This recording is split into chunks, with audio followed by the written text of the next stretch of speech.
So KL Rahul, really special today. Look at a batsman as a bowler, an ex-bowler. मैं देखता हूँ कि उसकी स्टांस में या उसकी बैटिंग करने में बैलेंस कितना है. And के राहुल जिस तरीके से बैलेंस था उसकी बैटिंग में, उसके स्टांस में. वेलकम टू हिंदुस्तान डायरेक्ट, जहां आपको मिलेगी क्रिकेट की दुनिया की सबसे बड़ी न्यूज और पाकिस्तानी रिएक्शंस. हम आपको दिखाएंगे आईपीएल से लेकर इंडिया वर्सेस पाकिस्तान तक हर मेजर इवेंट पर पाकिस्तानी एक्सपर्ट्स का रिएक्शन. तो शुरू करते हैं आज के रिएक्शन के साथ.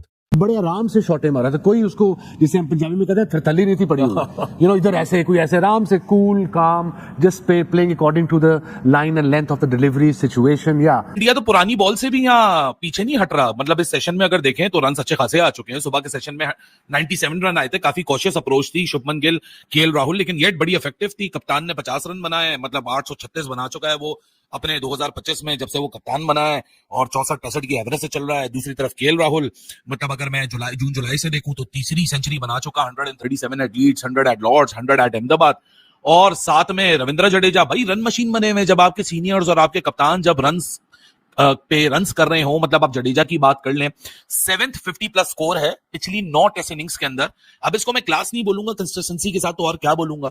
सो यहां तो भाई साहब मामला ऑलरेडी खत्म हो चुका है वेस्ट इंडीज के लिए, इन ऑल ऑनेस्टी. जडेजा 50 पे 4 छक्के बीच में शामिल है जडेजा के. तो जडेजा इज क्वाइट कंसिस्टेंट. अभी इंग्लैंड में भी इसने बेतहाशा रन किए, 50 पे 50, 50 पे 50, और अब यहाँ पे भी केएल राहुल 100 बना की, वो पता नहीं लंच में क्या खा लिया था, वो बोलता ठीक है पेट मेरा भर गया, रन्स का भी पेट भर गया और वैसे भी पेट भर गया. तो वो 100 पे पहले ओवर में ही एक्चुअली विकेट मिल गया इनको, और जैसे लंच के बाद वापस आए, लेकिन उसके बाद फिर विकेट भी नहीं मिला, और जो मिल रहा था वो भी नहीं लिया, यानी कि नया ball. That was absolutely dominated by India. आज का पहला सेशन, दूसरा सेशन तो वेस्ट इंडीज नजदीक भी नहीं है और डोमिनेट कर रहा है इंडिया हर सेशन को. तो आप उस वेस्ट इंडीज से क्या एक्सपेक्ट करना कि भाई कोई मैच में कुछ कमाल कर दे, कुछ ऐसा मैजिकल कुछ कर दे, लेकिन नहीं, उसका 100 आ गया. जोरेल यंग प्लेयर है, इंग्लैंड के खिलाफ भी बड़ी शानदार बारियां खेली थी जब इसको मौका मिला था, और आज फिर is doing wonderful job. Jadeja is evergreen. उसका तो जो बैटिंग का ग्राफ है वो हर गुजरते मैच के साथ, हर गुजरती सीरीज के साथ वो ऊपर का ऊपर ही चल रहा है, और वो भी नॉट आउट. जडेजा के खैर आने के बाद ऐसा लगा कि हाँ जी ये तो काम बहुत ज्यादा खींच दिया है और ज्यादा तेज खेल रहा था. After every series his batting average is going up and he is very close to touch 40. That would be amazing कि एक बंदा जो कि ऑलराउंडर के तौर पे खेल रहा है उसकी टेस्ट की एवरेज 40 की हो जाएगी. तो अब देखिए आजकल जो इंडिया जो बैटिंग कर रहा है, ऐसा नहीं है कि सारे के सारे जिनकी एवरेज या 50 ही की है जितने भी खेल रहे हैं, तो majority of them they are in 30s.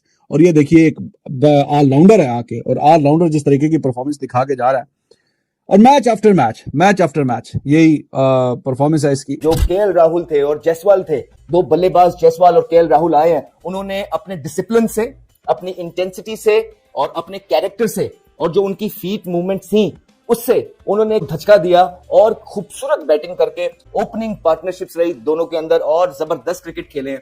KL Rahul देखिए बहुत ज्यादा अंडर द पंप रहे हैं पीछे, बिल्कुल भी आसान नहीं होता.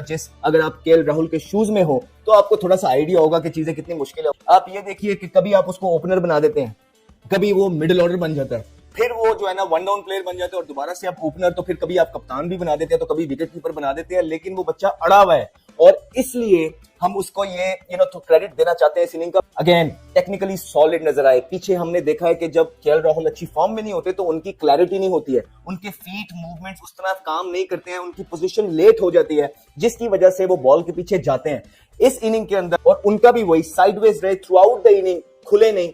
इसी वजह से जो बीट भी हुए, वो जो बॉल जब आप खुलते नहीं अच्छी टेक्निक से खेल रहे होते हैं तो वो बॉल खुद ब खुद ही निकल जाते हैं. लेकिन जब आप खुल जाते हैं, साइडवेज नहीं रहते, बल्ला आपका बाहर निकलता है, तब पोक लगता है और आप जो है ना टेस्ट क्रिकेट के अंदर चलते बनते हैं. लेकिन राहुल बहुत मुश्किल इनिंग थी. जबरदस्त बॉलिंग अटैक के सामने उन्होंने बेबस किया है उनकी बॉलिंग को, और हर बॉल का जवाब मौजूद था उनके पास. उन्होंने ड्राइव्स जो उनकी स्ट्रेंथ है जबरदस्त मारी, कट शॉट्स बहुत अच्छे खेले, स्ट्रेट ड्राइव्स चेक किए, अच्छा शॉर्ट बॉल पे भी उन्होंने पुल मारे. तो ऑल इन ऑल जवाब नजर नहीं आया. लेकिन जब इंडिया की बैटिंग स्टार्ट हुई, इसमें कोई शक नहीं है, जयसवाल ने और के राहुल ने जितनी सेंसिबल, जितनी मतलब यानी उनका पूरा एक उन्होंने जोर लगाया कि नए बॉल पे विकेट नहीं देनी, पूरी एफर्ट मारनी है, किसी तरीके से नए बॉल को किल करें, क्योंकि नया बॉल ऐसा ही है, यही तंग कर सकता है. अब आप ये देखें कि दोनों बड़ा ज़बरदस्त खेल रहे हैं. इंडिया के बैट्समैन खेले तो बहुत अच्छा है, अब देखना ये है कि आगे चल के क्या होता है, क्योंकि इंडिया के प्लेयर को तो बैटिंग लाइनअप को जल्दी तो है ही नहीं, उनको बिल्कुल जल्दी नहीं, इतना दिन है, बहुत मैच बाकी है, बहुत दिन बाकी है, तो खेले आराम से, लंबी बारी करें, अगर करते हैं अपने 100 करें, जो कर सकते हैं, अगर विकेट ऐसे ही चलता रहा तो। लेकिन बैटिंग से अगर किसी को मोहब्बत है ना इंडियन टीम में, वो दो ही हैं, गिल और राहुल। केएल राहुल का मुझे पता है क्या लगने लगा है वासिफ भाई, मुझे केएल राहुल लगने लगा है कोहली के जाने के बाद ना उसके अंदर का स्टार आ रहा है, कोहली के स्टार जाने भी के बना बाद हुआ वो- अच्छा, जो आप अभी बात कर रहे हैं ना राहुल की, यार राहुल आज पता है जब ओवर्स के दरमियान बात कर रहा था तो मुझे ऐसा लगा शायद विराट कोहली बात कर रहा है, जसवाल को जैसे समझा रहा है ना कि यूं नहीं ऐसे ऐसे, तो मुझे विराट की याद आई कि यार द वे ऑफ यार टॉक। मैं इसको ना पाकिस्तान से भी रिलेट करता हूँ। देखिए जब यूनुस खान खेलता था, मिसबा और यूनुस खान हमारा सारा बैकबोन संभालते थे बैटिंग का, सही है, उसके बाद क्या होता था, ये अजहर अली, असद शफीक, इन्होंने बहुत शाइन किया है उनके टाइम पे। जब यूनुस खान चले गए उसके बाद ये वो वाला रोल नहीं ले पाए जो इस वक्त केएल राहुल ले रहा है कोहली के जाने के बाद। बात ये कि एट विल उस बंदे ने अपने आखिरी फेज में एट विल सॉ किया है, जब दिल किया परफॉर्म किया है। ये विराट ने ना, देखो विराट को भी मिला, जैसे सनी भाई ने दिया सचिन को, सचिन से रोहित, विराट, गंगुली वगैरह सब, अजहर भाई बीच में राहुल कितनी बड़ी इंस्पिरेशन था इनके लिए। हाँ, और अब राहुल वो वाला काम कर रहा है। आप देखो ना राहुल को, देखो यार किस तरह खेल रहा है। अपना गिल ने मेरे ख्याल 17-18 रन बनाए कोई 42-43 बॉलों पे, तो सीखो इनसे कि अपनी बैटिंग से मोहब्बत करो ना यार। तो अभी KL Rahul looks in very good nick, और देख के उसको खेलते हुए देख के, अभी मुझे आप गिल की बात कर रहे थे ना, मुझे मजा सिर्फ केएल राहुल को देख कर आया इस पूरे मैच में। केएल राहुल के अच्छा एक लीन पैच केएल राहुल का आया, ये इंजरी से वापस आए, ये नहीं कर सके, उसके बाद फिर इंजर्ड हो गए, फिर गायब हो गए टीम से, फिर वापस आए, मगर फेलियर्स आते रहे, कप्तान खिलाता रहा। आपको नजर आ रहा होता कि नहीं यार प्लेयर बहुत अच्छा है, इसने रन किए, ठीक है, ये बीच में एक बैट पे चल रहा है, लेकिन ये दोबारा कमबैक कर जाएगा। एक तो आप खुद कॉन्फिडेंट हो कि ये करेगा, दोबारा वापस आएगा, टैलेंटेड है, सारा कुछ है, और दूसरा ये है कि वो प्लेयर खुद एक अपनी मेहनत करके दिखाता है कि नहीं मैं मेहनत कर रहा हूँ दिन रात, मैंने वापस आना है। तो ये वो सारी चीजें कि प्लेयर को मैनेजमेंट से कॉन्फिडेंस मिलता है, और जब अपॉर्चुनिटी इस तरह के प्लेयरों को मिलती है तो दिखाते हैं, आपको परफॉर्म करके दिखाते हैं। तो क्लास प्लेयर जो होते हैं ना, वो सरफेस के हिसाब से चलते हैं, सिचुएशन को सामने देख के चलते हैं। ये जैसी मैच की सिचुएशन होगी उसको वैसे लेके चलेंगे। अगर ये जल्दी करते तो ये विकेट गिर जाती है, विकेट गिरती है तो प्रेशर पीछे आना, सारा प्रेशर उन दोनों ने अपने ऊपर लिया। उन्होंने कहा पिछले वालों को मौका नहीं देना। जब अच्छा प्लेयर होता है वो एक दफा जब उस खड़ा हो जाता है वो फिर मैच लेके चलता है।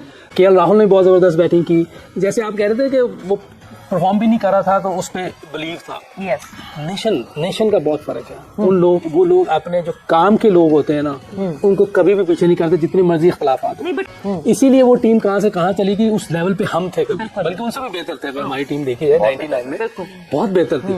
हमने अपनी इन्हीं चीजों की वजह से सारी चीजें, किसी भी डिपार्टमेंट को देख ले, सिर्फ क्रिकेट नहीं, कहीं भी आप चले जाए, सब नीचे इस वजह से। सिंसियरिटी, ऑनेस्टी, हम कहते हैं नहीं, इंटेलेक्चुअल डिसऑनेस्टी, हम बड़ा खुल के झूठ बोलते हैं और लोग सुनते हैं।